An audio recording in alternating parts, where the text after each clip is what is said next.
Hello students, good morning. Rajput coaching centre में आपका स्वागत है। देखिए, वीडियो आपको अच्छी लगे तो सब्सक्राइब जरूर करें। स्टार्ट करते हैं 9th क्लास के लिए, 9th 10th के लिए मैथ्स। तो देखिए, आज आपकी इकाई स्टार्ट होती है 7 इकाई स्टार्ट होती है आपकी निर्देशांक ज्यामिति। सबसे पहले आप कार्य के तल बनाएंगे।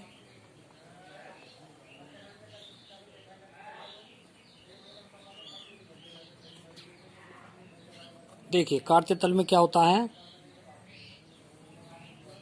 दो अक्ष होती हैं। इसको एक्स अक्ष कहा जाता है, X X dash, Y Y dash कहते हैं। इन दोनों के प्रतिच्छेद बिंदु को मूल बिंदु कहते हैं। मूल बिंदु के जो निर्देशांक होते हैं, मूल बिंदु के निर्देशांक 0,0 होते हैं। यहाँ पे इधर दोनों बिंदु प्लस प्लस के चले जाते हैं, यानी कि यहाँ भी प्लस चलते हैं, फिर ऊपर को प्लस का बिंदु चला जाता है। इधर को एक्स पे माइनस चलते हैं, ऊपर को प्लस चलते हैं, तो इसका जो है माइनस हो गया और दूसरा बाई वाला जो हो गया वो प्लस हो गया।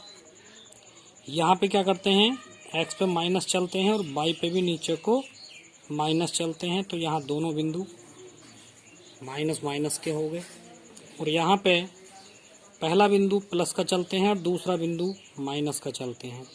इसको चतुर्थांश बोला जाता है। कार्य तल को 4 चतुर्थांशों में विभक्त किया जाता है। प्रथम चतुर्थांश ये है,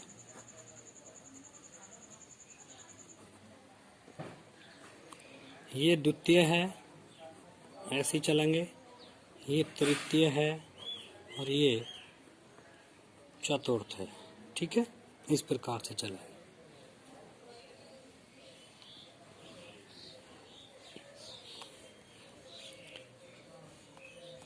एक्स अक्ष के समांतर रेखा का समीकरण अगर आप निकालेंगे, रेखा का समीकरण जो होता है वो y बराबर b होता है। यानी कि एक्स अक्ष के समांतर, जैसे मान लो ये कोई चतुर्थांश बना हुआ है, तो आप एक्स अक्ष के समांतर कोई रेखा खींचेंगे तो ये y पर चलेगी b दूरी। ठीक है, उसी प्रकार y अक्ष के समांतर यहाँ पे आपने एक्स अक्ष के समांतर कोई रेखा ये खींची तो ये y अक्ष पे चली है b दूरी, तो इसलिए एक्स अक्ष के समांतर कह सकते हैं रेखा का समीकरण y बराबर b। उसी प्रकार एक्स अक्ष के समांतर रेखा का समीकरण निकाल लेंगे। y अक्ष के समांतर रेखा का समीकरण,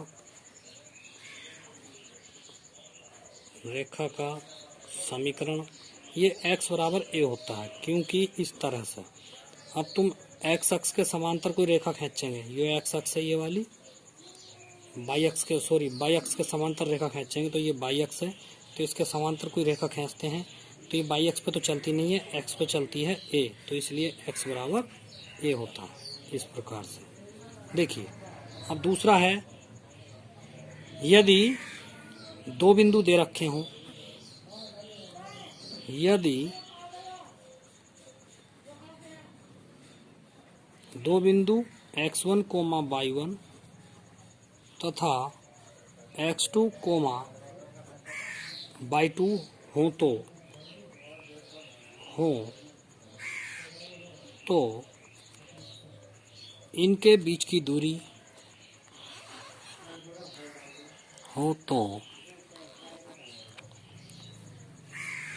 इनके बीच की दूरी, देखिए d का सूत्र जो होगा ये होता है, बीच की दूरी का सूत्र, दो बिंदुओं के बीच की दूरी का सूत्र है x2 माइनस के x1 का होल स्क्वायर प्लस के y2 माइनस y1 का होल स्क्वायर, या d बराबर, इसको आप पलट भी सकते हैं, x1 माइनस x2 का whole square plus y1 minus y2 का होल स्क्वायर, ये होता है। ठीक है, यदि अगला है सूत्र।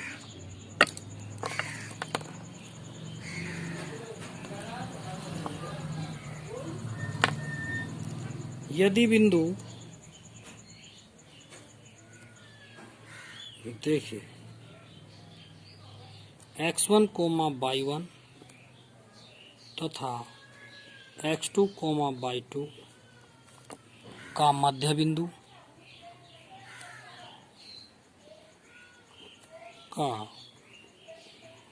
बिंदु के निर्देशांक क्या होते हैं।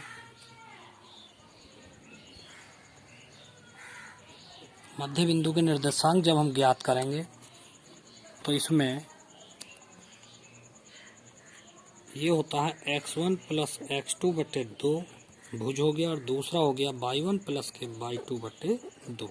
ये मध्य बिंदु के निर्देशांक हो गए।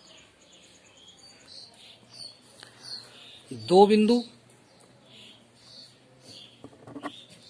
x1, y1 तथा x2, y2 किसी रेखाखंड को m1 अनुपात m2 के अनुपात में विभाजित करता है, तो विभाजन बिंदु के निर्देशांक जो होंगे वो इस प्रकार होंगे, बराबर। देखिए S बिंदु जो होगा वो क्या होगा, जो x का होगा, जो भुज होगा वो होगा m1 x2 प्लस के m2 x1 बटे m1 प्लस m2। दूसरा m1 y2 plus m2 y1 बटे m1 प्लस m2। ये इस प्रकार से आएगा, ठीक है। यदि तीन बिंदु सररेख हैं, यदि तीन बिंदु सररेख हैं तो क्या होता है, तो त्रिभुज का क्षेत्रफल शून्य होता है। त्रिभुज का क्षेत्रफल बराबर शून्य, इस प्रकार से होगा। यदि ABC का क्षेत्रफल शीर्षों के निर्देशांक, देखिए अगला सूत्र, माना त्रिभुज ABC के शीर्ष क्या क्या हैं, x1, y1, x2, y2 तथा x3, y3 हैं, तो त्रिभुज का क्षेत्रफल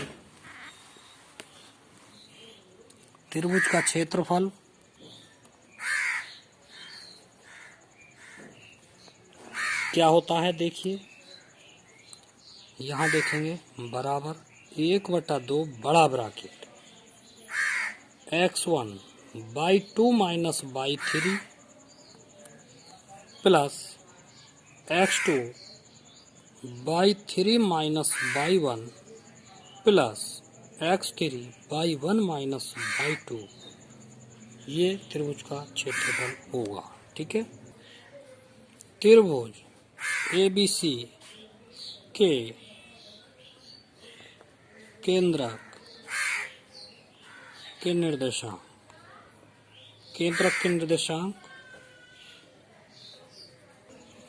देखिए ये कोई त्रिभुज है ABC, माना इसके निर्देशांक है x1, y1, इसके निर्देशांक है x2, y2, इसके निर्देशांक है x3, y3। तब निर्देशांक क्या होंगे, केंद्रक, यह है केंद्रक, ये केंद्रक हो गया G। तब G के निर्देशांक बराबर, तो x1 प्लस के x2 प्लस के x3 बटे 3, इसी प्रकार y1 प्लस के y2 प्लस के y3 बटे 3। ये केंद्र के निर्देशांक हुए, ठीक है। तो प्यारे बच्चों, अच्छा, ये देखिए, ये केंद्रक के निर्देशांक हो गए इस प्रकार से। यदि कोई त्रिभुज है, त्रिभुज ए के निर्देशांक ये, त्रिभुज में ए के, बी के निर्देशांक ये हैं, सी के निर्देशांक ये हैं, तो जी है इसका केंद्रक, केंद्रक होता है बीच में। तो जी के निर्देशांक होंगे x1 plus x2 plus x3 बटे 3 coma y1 plus y2 plus y3 बटे 3। तो ये ठीक है। तो प्यारे बच्चों, आज के लिए इतना ही काफ़ी है। ठीक है, 10 मिनट की वीडियो भेजा करेंगे बस, बाकी कल पढ़ाएंगे। कल आपकी एक्सरसाइज स्टार्ट होगी 7.1, ये इकाई 7 आपकी स्टार्ट हुई है। ठीक है, ओके, थैंक यू। वीडियो पढ़ने के बाद सभी बच्चे सब्सक्राइब और घंटी जरूर बजाएं। Thank you.